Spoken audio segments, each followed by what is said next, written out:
नमस्कार, मी सुवर्ण होम किचनमध्ये परत एकदा तुमचं अगदी मनापासून स्वागत. सगळ्या सबस्क्रायबरचे धन्यवाद, सगळ्या व्ह्यूअर्सचे मनापासून आभार. मी आज तुम्हाला खूप छान अशी रेसिपी दाखवणार आहे.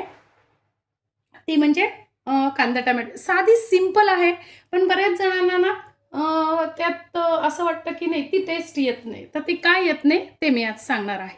तर बघा, मी आज तुम्हाला खूप सुंदर अशी रेसिपी दाखवणार आहे जी आपण रेग्युलर करतो, ती म्हणजे कोशिंबीर, कांदा टोमॅटोची कोशिंबीर. तर त्यासाठी कांदा कसा चिरावा हे पण मी दाखवणार आहे. तर बघा, इन जनरल काय होतं, आपण जेव्हा कांदा चिरतो ना तेव्हा असा चिरतो. बघा, या पद्धतीने असा उभा आडवा ठेवून असा उभा चिरतो. तर असा नाही चिरायचा आहे आपल्याला. कांदा जर आपल्याला बारीक चिरायचा आहे ना तर काय करायचं आहे, असे अर्धे अर्धे भाग कांद्याचे करून घ्यायचे आहेत आणि काय करायचं आहे बघा, या पद्धतीने आपल्याला आडवा धरून कांदा चिरायचा आहे. बघा, मी आडवा धरलेला आहे. आडवा धरल्यानंतर बघा, सरळ मी असा आडवे काप कापून घेतलेले आहे बघा, या पद्धतीने. आणि आता काय करायचं आहे, सुरुवातीला आपल्याला थोडासा असा तिरका कट द्यायचा आहे बघा, या पद्धतीने. आणि आता सरळ कट चालायचंय करत. बघा, मी अगदी अलगद दाखवते तुम्हाला. खूप बारीक कांदा चिरला जातो, तुम्ही जर या पद्धतीने चिरला तर. आणि खूप सोपी पण आहे.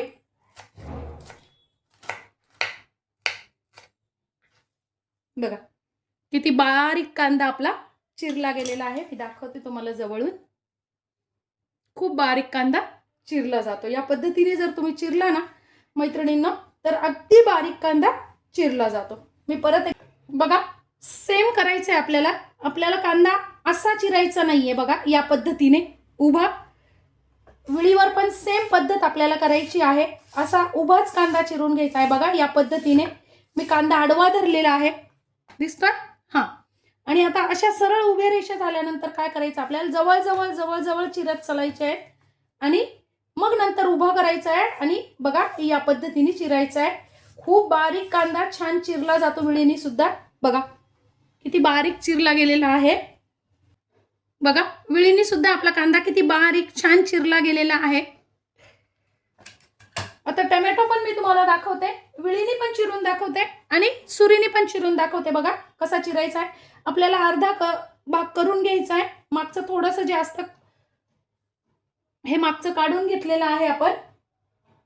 आणि सेम पद्धतीने आडवाच धरायचा आहे. टोमॅटो जवळजवळ चिरायचा आहे आणि बारीक असा चिरून घ्यायचा आहे. बघा, विळीने पण छान चिरला जातो. बघा, टोमॅटो पण किती बारीक चिरला गेलेला आहे आपला. याच पद्धतीने आपल्याला टोमॅटो पण चिरायचा आहे. जसा आपण कांदा आडवा चिरून घेतला ना, सेम पद्धतीने आपल्याला टोमॅटो पण चिरायचा आहे.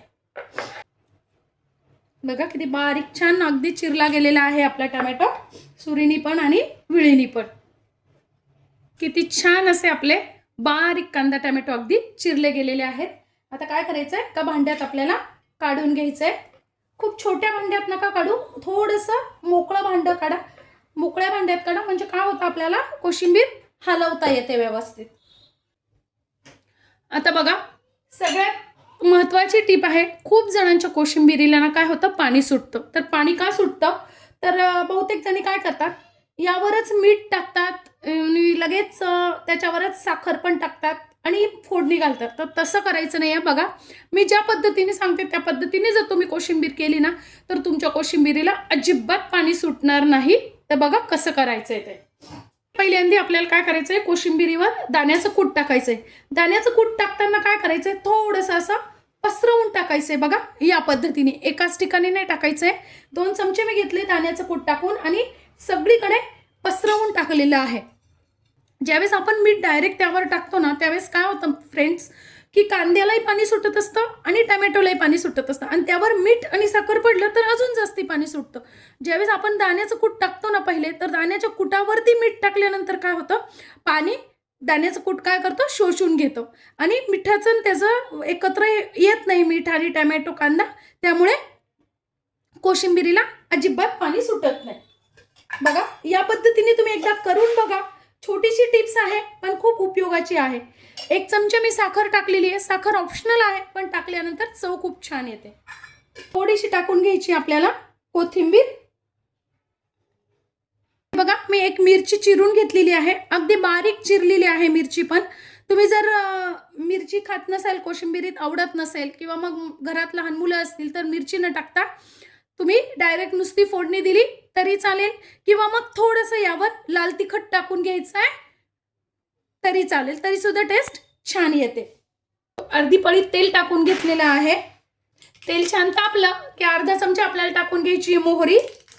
तुमच्याकडे मोहरी आवडत असेल तर टाका, नाही टाकली तरी चालेल. 1 चमचा टाकून घ्यायचे जिरे. जिरे मात्र टाका, जिरेने खूप छान अशी टेस्ट येते कोशिंबिरीला. त्यानंतर थोडंसं टाकून घेतलेला आहे कढीपत्ता. अर्धा चमचा टाकून घ्यायचा हिंग. हिंग जरूर टाका, कारण हिंगाने कोशिंबिरीला खूप सुंदर टेस्ट येते. आणि बारीक चिरून घेतलेल्या मिरच्या. फोडणीचा वास इतका सुंदर येतोय, खमंग अशी फोडणी बसली पाहिजे. तर आता बघा, मी या सगळ्या याच्यावर फोडणी टाकून घ्यायची आपल्याला कोशिंबिरीवर. सगळ्यात महत्त्वाची अजून एक टिप मैत्रिणींनो, काय करायचं आपल्याला, कोशिंबिरीला ज्यावेळेस आपण फोडणी घालतो ना त्यावेळेस लगेच दही घालायचं नाहीये. कोशिंबिरीची फोडणी पूर्णपणे गार होऊ द्यायची आहे आणि मग दही घालायचं आहे. आणि नाही तर मग तुम्ही जेव्हा जेवायला बसणार असाल, जेव्हा तुम्हाला सर्व करायची वेळ येईल त्यावेळेस तुम्ही दही घालायचं आहे आणि मगच कोशिंबीर हलवायची. आता सुद्धा आपल्याला कोशिंबीर हलवायची नाही, जेव्हा तुम्ही जेवायला बसणार असाल ना त्यावेळेसच कोशिंबीर हलवून घ्यायची आहे. दही घालताना काय करायचंय, सुरुवातीला दही थोडंच घालायचंय, खूप दही घालून नाही ठेवायचंय. जर तुम्ही खूप दही घातलं ना तर एक तर कोशिंबीर आंबट होऊ शकते, कारण टमॅटो पण आपण घातलेला आहे. आणि तुम्ही दही नाही घातलं तरी सुद्धा कांदा टमॅटोची कोशिंबीर छानच लागते. बघा, आता मी फोडणी पूर्णपणे गार होऊ दिलेली आहे आणि मगच दही घातलेलं आहे. दही शक्यतो घट्ट घालायचंय आपल्याला, साईचं दही वापरू नका. फोडणी घातल्यानंतर ज्यावेळेस आपल्याला वाढायची वेळ येईल त्यावेळेस फक्त आपल्याला अशी छान कोशिंबीर हलवून घ्यायची आहे. बघा किती छान अशी आपली कोशिंबीर तयार झालेली आहे, अजिबातही पाणी सुटलेलं नाहीये. या पद्धतीने तुम्ही जर कोशिंबीर कराल ना फ्रेंड्स तर अजिबात पाणी सुटत नाही. खूप छान अशी कोशिंबीर तयार होते आपली आणि मऊ पण पडत नाही. बघा, मस्त अशी कलरही खूप सुंदर आलाय. आजची माझी ही रेसिपी तुम्हाला कशी वाटली कमेंट्समध्ये नक्की सांगा. चॅनलवर नवीन असाल तर चॅनलला सबस्क्राईब, लाईक आणि शेअर करा. धन्यवाद.